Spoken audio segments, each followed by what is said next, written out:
Cycle pure আগরবাতি, সবার প্রার্থনারই কারণ আছে।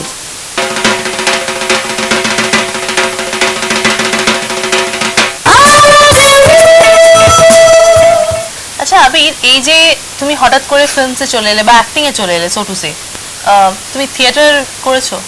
না, রেগুলার থিয়েটার আমার করা হয়নি। আমার বাড়িতে প্রত্যেকে নাটক করে, মানে আমার বাবা মা, লোককৃষ্টি গ্রুপটা আমাদের বাড়িতেই, তাদের রিহার্সালও হয়। বাবা মা কাকা আমার বোন 3 বছর বয়স থেকে রেগুলার নাটক করছে। আমার করা হয়নি সেভাবে রেগুলারলি, বাট স্কুলে করেছি, বাবার অফিসে করেছি, পাড়ায় করেছি। একটা সময় তখন বেশি খেলাধুলা করতাম বলে তখন নাটকটা অতটা করা হতো না। আচ্ছা, এই যে তোমার এখানে একটা কাটা আছে, সেটা অনেক দর্শকরাও দেখেছে, সেটা কি করে?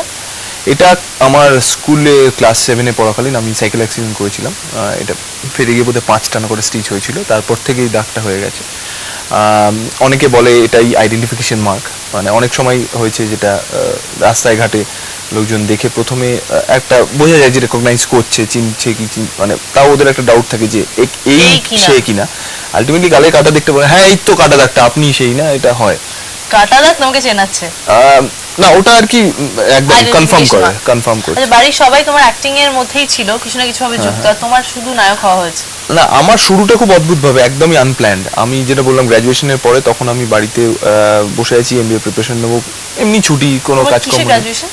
আমার কমার্স, গোয়েঙ্কা থেকে। তুমি এখনো স্টক ব্রোকিং করো? হ্যাঁ, এখনো করি। আমি সেটা নিয়ে জিজ্ঞেস করবো। আবির মেগা সিরিয়ালস করেছে, মুভিজ করেছে, এখনো স্টক ব্রোকিং করে, সেটা নিয়ে অবশ্যই জিজ্ঞেস করবো। হ্যাঁ, তার আগে তুমি বলছি। হ্যাঁ, আমি গ্র্যাজুয়েশনের পরে চুপচাপ তখন বসে আছি বাড়িতে। আমার বাবার বন্ধু ফাল্গুনী সান্যাল, উনি তখন এক কাজ করছিলেন আকাশ বাংলাতে, সোম থেকে শুক্র বলে একটা ঘটনা ছিল, সেটা বাবা পাঠ করছিল, বাড়িতে এসেছিল আড্ডা মারতে।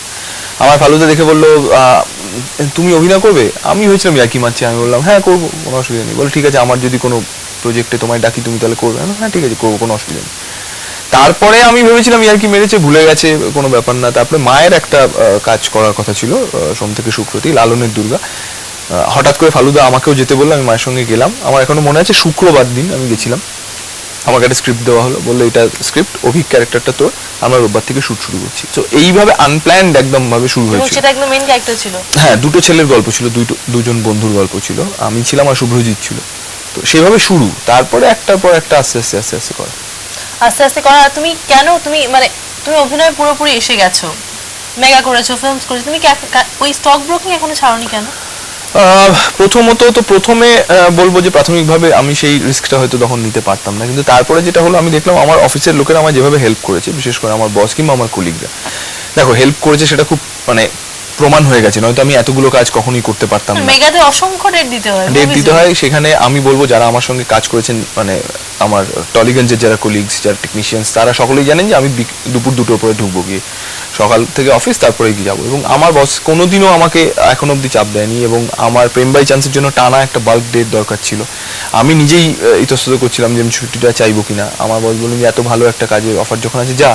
এবং তুমি বিশ্বাস করবে না, আমি যেদিন ব্যোমকেশ বক্সী রিলিজ করলো সেদিন আমি অফিসে যেতে পারিনি, কারণ রিলিজের অনেক কাজকর্ম ছিল। পরের দিন আমি অফিসে ঢুকে দেখলাম এত বড় একটা ব্যোমকেশ বক্সী পোস্টার আমার অফিসে টাঙানো আছে। এবং আমার বস পরের দিন আমায় ফোন করে বললো যে তোর সিনেমা হাউসফুল, আমি টিকিট পাচ্ছি না। জীবনে কোনোদিন টিকিট পেয়ে এতটা আনন্দ হয়নি, আজকে টিকিট না পেয়ে আনন্দটা হলো। তো এরকম সাপোর্ট যদি যে কোনো জায়গা থেকে পাওয়া যায়, আমার তারপরে সেভাবে ছাড়ার ভাবনাটা আসেনি। তবে একটা কথা ঠিক, এই লোকে যদি ভেবে নেন যে আমি ওখানে পারফর্ম করছি না, মানে অফিসে আমাকে একটা সার্টেন লেভেল অফ পারফরমেন্স দিতে হয়। তবে অবশ্যই তুমি তোমার ক্লায়েন্টসদের কিছু বলতে চাও যারা তোমার উপর ভরসা করে? ভরসা করতে পারেন, মানে স্টক ব্রোকিং এমনিতেই যথেষ্ট একটা রিস্কি জায়গা, সেইটুকুনি রিস্কি, বাড়তি আমার জন্য আলাদা করে রিস্ক হওয়ার কোনো চান্স নেই, বাই চান্সও নেই, এটা বলে দিতে পারি। আর রিস্ক যদি হয়ও, আপনারা গর্ব করে বলতেই পারবেন আবির মানে ব্যোমকেশ মানে প্রেম বাই চান্সের নায়ক এই কাজটা করেছে। তবে ওখানে বাই চান্স করুন, ওখানে কাজটা আমাকে করতে হবে, মানে ওখানে কিন্তু নায়ক কিংবা এই ব্যোমকেশ বক্সী বলে আলাদা কোনো ছাড় পাওয়ার জায়গা নেই, সেখানে কাজটা করতে হয়। আর কিছু গোলমাল হলে তো মনে সান্ত্বনা রইলই। ওয়েল, এই সান্ত্বনা আর কি কি কাজে পাওয়া যায়, মানে আবির লাইফে আরো কি কি কাজে এনগেজ, আর কি করে সেই প্রথম প্রেম এখনো ওর শেষ প্রেম হয়ে রয়েছে, সেটা নিয়ে নিশ্চয়ই কথা বলবো, কিন্তু তার আগে নেব একটা ব্রেক।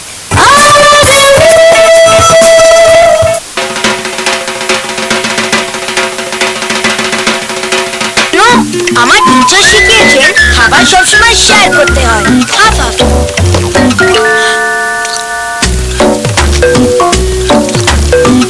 হ্যালো, টিচার তোমার শেখায়নি কি? শেয়ারিং? কাট টাটকা ফল দিয়ে তৈরি কিষান জ্যাম খাবার হয়ে ওঠে জন্মনি। Try Axe Dark Temptation, a smooth fragrance that'll make you as irresistible as chocolate. Yummy. Axe Dark Temptation, an irresistible fragrance.